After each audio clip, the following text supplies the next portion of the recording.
Hello, this is Sheila with Stamping Wishes, and I'm an independent Stampin' Up! Demonstrator, and welcome to my studio.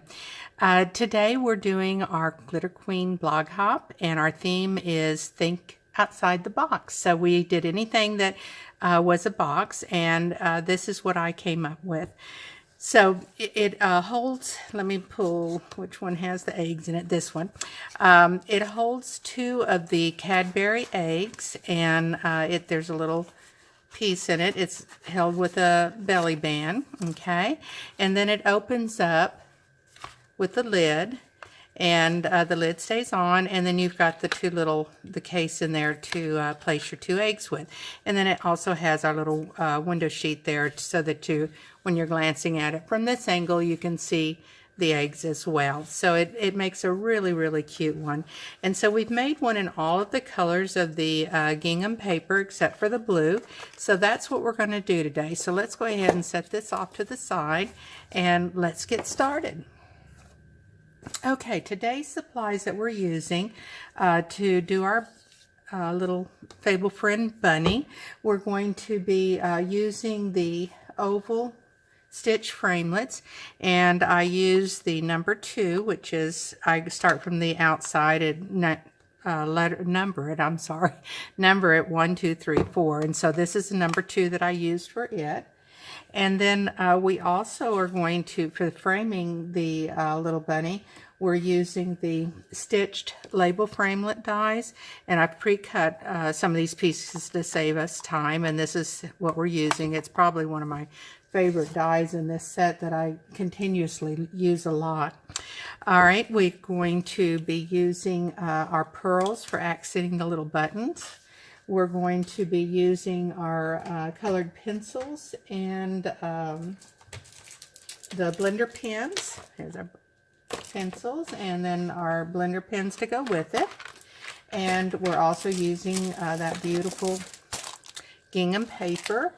And we're using our little Fable Friends.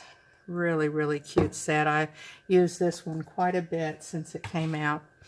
All right, so let's go ahead and get into our measurements. I was going to show you, we did this actually in my last card class a couple of weeks ago, and this is the instruction set that my club members get, and then everything's cut out for them and they're able to do it. So anyway, I've done the templates for it, so it makes it real easy. This particular one will be the bottom of the box, and I'll show you how to cut this out. It's real easy by the measurements that I did. And on all of my pieces, I made sure that all the sides were real easy measurements. Like this one will be 1.5 inches on all 4 sides. Okay, so we'll set this to the side. And I am using thick Whisper White paper, which I think is important for the sturdiness of the boxes. Then we have the top of the lid, and if you'll notice here, we're going to score at 1 3/4 inch. This is measuring 5.5 by 7 1/4. I don't think I gave you the measurements here. This one is 5 by 6.5. And then we will cut in on the 5.5 inch side right here. We will cut into the score lines, and then we'll cut off that little square back here, and this becomes the back that attaches so that all of your pieces come in real nicely tucked in. Okay, and we will be doing a DSP as well, which I'll go over those measurements in a second. We're using one of the window sheets, and I actually cut it 1/16 smaller than 1.5, and then for the length of it, I trimmed it 1/16 smaller than 3.5, and it just seems to fit in between the score lines a little bit better. Now on this piece, I'm going to set this aside so I don't lose it. On this piece here, it's cut at 2 7/8 by 4 1/4, and we're scoring 1/2 inch all the way around. Okay, and then on our gingham paper, we have 2 pieces that are 1 and let's see, they were 1 5/8, yes, 1 5/8 by 3 5/8, and then the top of the box, cover will be at 1 3/4 by 3 5/8, and then we have 2 of the side panels, which are 1 3/4 by 1 3/4. Okay, so let's go ahead and get out our trimmer and scorer. I've got all my stuff on a pegboard and meant to get it down before we started here, so excuse the noise. All right, so let's go ahead and let's get our box, the internal box. Now, one of the other things I did, if you'll notice here on, I saved them on here, I took some Post-it notes, and the purpose of this, you'll see in a minute when we go to do that insert, is to line these up where that when you punch them, you've got a real nice even texture on it. So we'll be using these little Post-it note flaps here in a second when we get to that point. But, you know, before we do that, I like to get my stamping done. Let me find my little oval here because I want to get it stamped. And the oval one is done with shimmery white. And we're going to go ahead and stamp him up and let him be drying while we're doing all the other stuff, so that when we do our watercoloring, we won't have any smearing or streaking of it.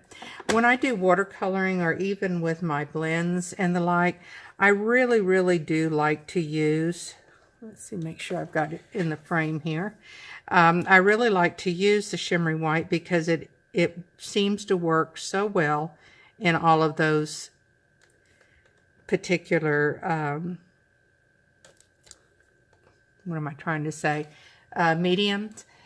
So yeah, if you're using blends, or you're using your markers even, or your watercolors, I would recommend you either use your watercolor paper or go ahead and use your shimmery white. I like the shimmery white because I like sparkle, so that gives me that. So let's go ahead and sit off the bunny for a second and get our scoring done.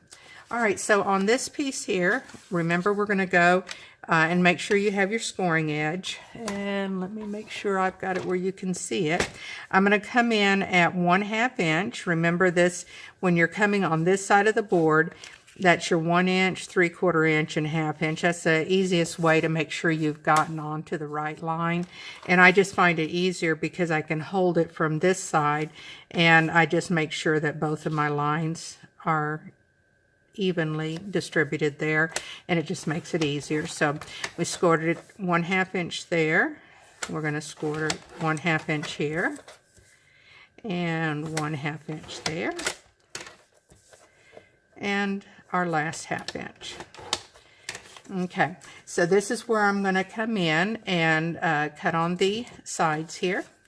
And before I burnish the score lines and put my little circles in there, we want to do that while it's still flat. So I'm going to go ahead and do that, and you can see my score line here, so it makes it real easy to line those up. So let's go ahead and get my Post-it notes. What did I do with them now? Oh my goodness, I just had them. Oh, there they are. They're covered up with the... Okay, so let's peel this off, and what I'm looking for when I'm putting these Post-it notes on is I'm just really kind of eyeing it from top and bottom and from side this way, and I'll do the same thing on this one just so that we make sure that we get it even.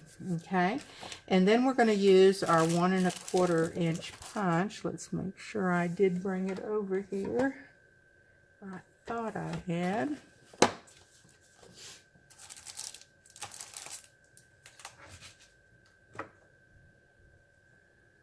Okay, so let's go ahead. I think we need to move it over just a little bit more this way. I had it a little bit too close to that one edge. And I think we can come over just a little bit more. There we go. I like that. Okay, so you're going to take your 1 1/4 inch circle punch, and you're just going to line it up with your circles and pop them out. And this way you're not making any guess, and they're both going to come out evenly. And again, we just pop them out. And I save the little circles that I use on the punch out in case I want to use it for something else, but it also makes it nice for keeping my Post-it notes handy. Let's set this off for just a second while we get our bone folder out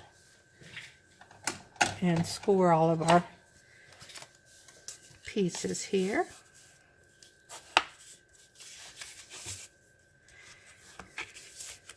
Now I normally would use tear and tape to put this together, but for sake of saving time and not going through all that, I am today going to be using my Snell adhesive, but I would recommend definitely using your either your liquid Tombow all-purpose glue or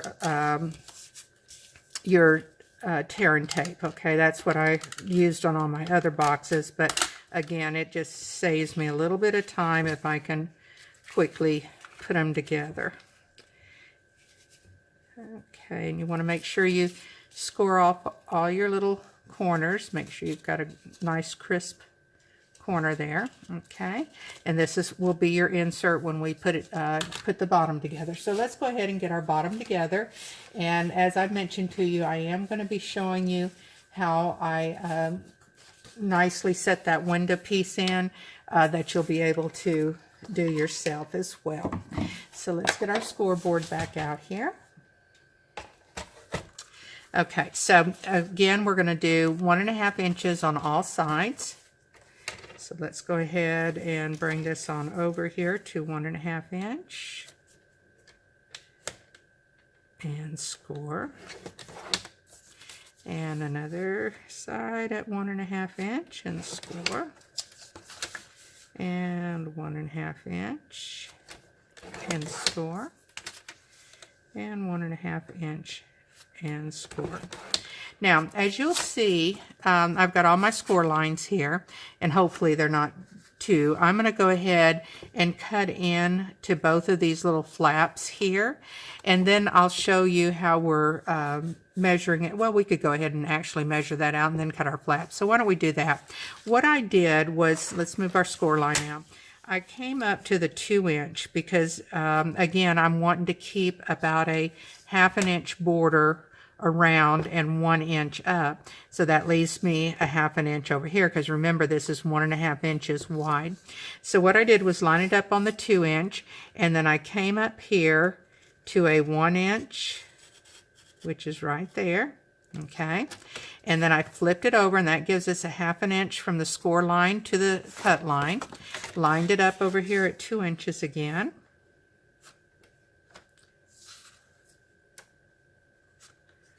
Okay, and I came up to, again, the 1 inch.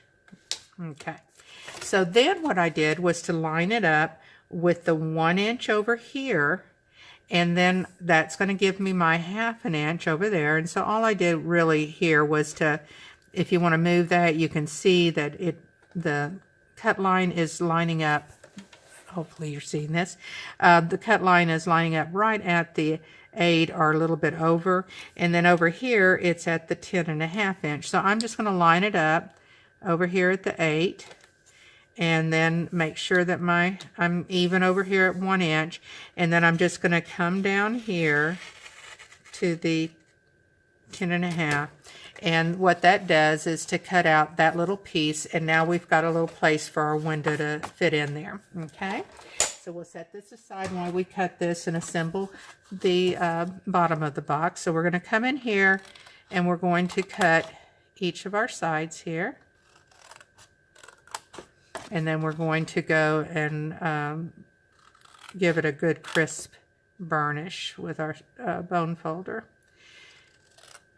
Now remember, when you score, this is where we scored at. We want to go away from the score line when you're burnishing. That'll keep your paper from cracking on you and gives you a nice crisp finish. Okay, and before we put this together, we're going to go ahead and put the window sheet on. And for the window sheet, I will go ahead, because makes more sense to do it and it'll stay better, is to go ahead and put it on with the tear and tape. Okay, so what I'm going to do is come right alongside the edge here. Well, before I do that, let me dry fit. And I always suggest dry fitting everything, your DSP, when you're doing something, or like in this case where we're putting the window up. I want to make sure that my fold lines have plenty of room, and they do. So that's a good fit. We'll go ahead and put our tear and tape up here. Okay.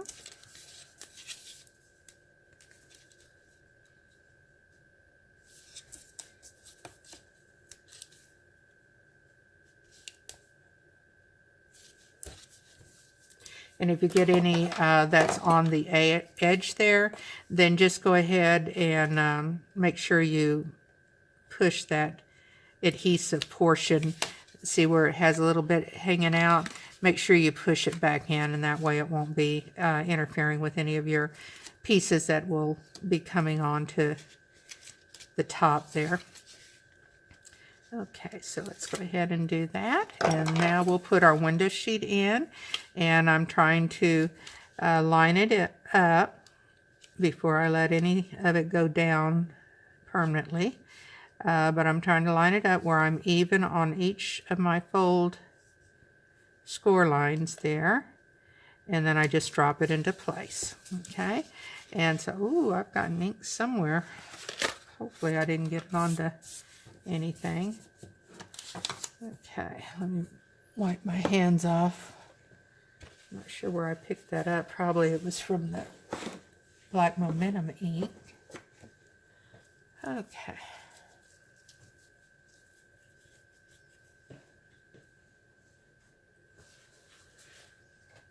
All right, so let's go ahead and furnish this score line, and then we're going to go ahead and put the bottom of the box together. Okay, and what we want to do is bring your sides in, and then you want to bring your top piece up. So I'm going to go ahead and put some adhesive here. And again, like I said, I would be using, if I was doing this and not on a time crunch here, I'd be using my tear and tape on all of this. And then I like to take it on the top and the bottom there when I put my adhesive on. It just gives it a nice little firm effect there. So let's go ahead and do that with this one. And we'll bring this piece in here.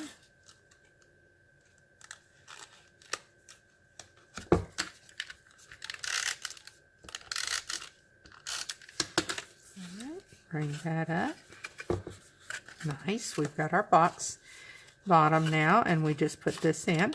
Okay, so now we'll go ahead and set that aside for a second while we go ahead and score and prepare our top of our box. So as you can see, this is really a very easy box to put together. And like I said, I tried to keep the measurements as easy as I could, because a lot of times that's what happens with boxes is people, I've noticed with my club, is that if I get too complicated with the measurements, then it makes it difficult for everybody to follow and not have to do everything over.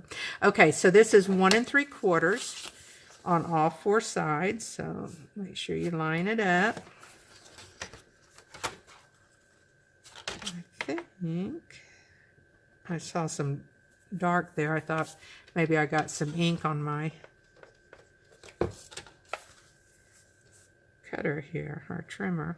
Okay, 1 3/4. Better quit talking on other subjects or I'll forget what I'm cutting here. And 1 3/4. Oh, it looks like I already 1 3/4 over here.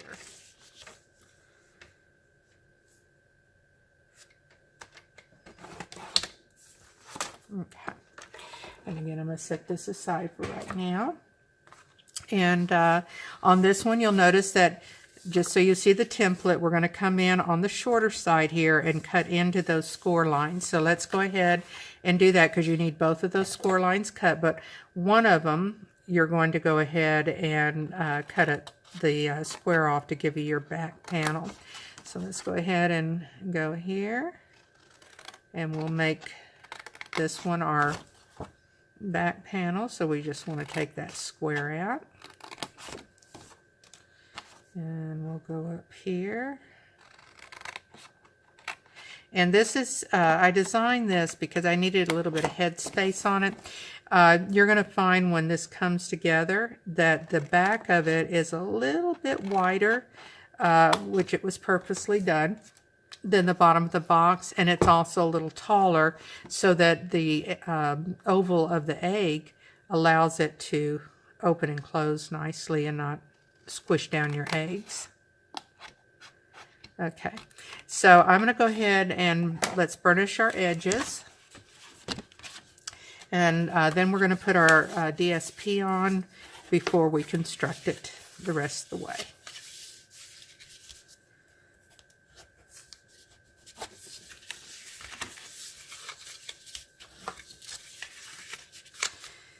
I always love our Glitter Queen blog hobs. Everybody's always got such cute things. So if you're watching this from YouTube, don't forget to go over to my blog, which the address is shown below. And that way you can connect with all of the other ladies that are also on the blog hop, okay?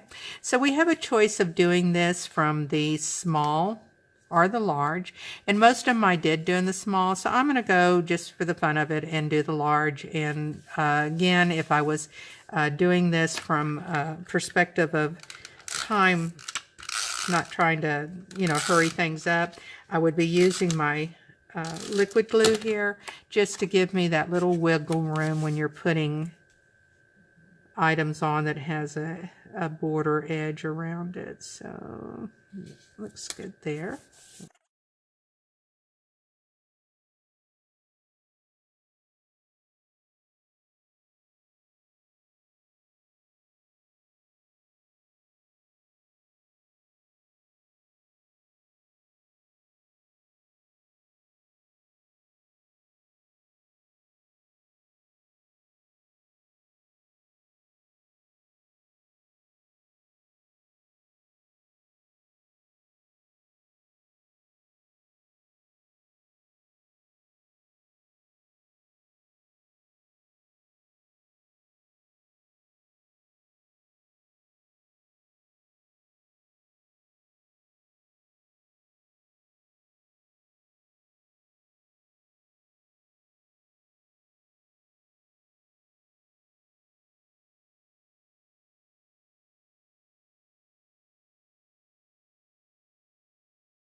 Can bring that across there. So anyway, that's just a little tidbit if you don't already do that.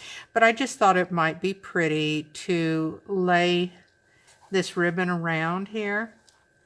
So I think I'm going to do that. I can do a piece on the top and bottom. I just think it would add to it. So what I'm going to do is measure it real quick here.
Okay, what I did, I thought would be real cute is I made this little blue bow. It might be a little bit big for the little bunny, but I think it'll be cute anyway. Give it a little bit of a different look. So let's go ahead and roll me off one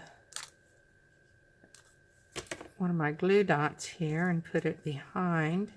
And I use, when I'm doing a real small bow like this, I do cheat. I use a bow maker, or you can use a fork. I've used both, but my favorite has been, I'll show you this little bow maker here, because you can move your pieces and it ties up just extremely fast. So anyway, that's what I use. Let's go ahead and I think we're ready to finish putting this together. Let's bring our eggs on over. I used all the rest of my eggs for the class, so I've only got these two. We'll go ahead and put those in there. And then what we want to do is our belly band. Let's get it next. And I bring it around to the front because I figure my little piece that we're going to put over it, it's going to cover anyway. So I try and bring it over and get it snug without getting it too tight where it'll be hard to slide off. And I go ahead and burnish the edges around it so it's, when it does come off, it's got a nice little crisp area there. So let's go ahead and do this without getting it onto the rest of the paper there. Okay. And then let's go ahead, I'm going to put this down solid onto here, and then I'll put our little bunny on with adhesive. So, I mean with our dimensionals. Let's see. About right midway is where we want.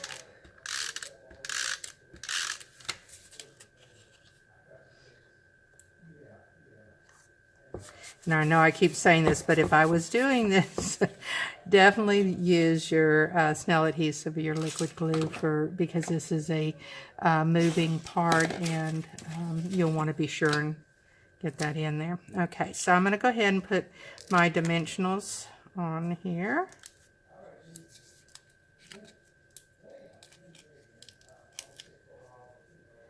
And if you don't currently have a demonstrator to supply you with your Stampin' Up! Supply needs, my link to the store is in my blog, so please hop on over and place your order if you don't. And if you need any of the catalogs, I'll be glad. Just hit the contact button, contact me, and I'll be glad to get those right out in the mail to you. We're going to be having our new catalogs come out in June, our annual catalogs. So, but isn't she precious? Okay, so let's go ahead and bring the rest of the box around so you can see all three of them. And again, I want to thank you for stopping by the Blog Hop. And if you get on over to, I'm going to probably come up with something for the giveaway on the Blog Hop. I just had, it's blog candy that I'm going to do, and I haven't decided what just yet I'm going to send out. But if you'll hop on over there, I will make sure that it is on my blog. I'll make a decision on what it is that we want to do. So here's all of our colors, and each one of them are just precious. So hope you'll try this project. It's a lot of fun, and until next time, happy stamping.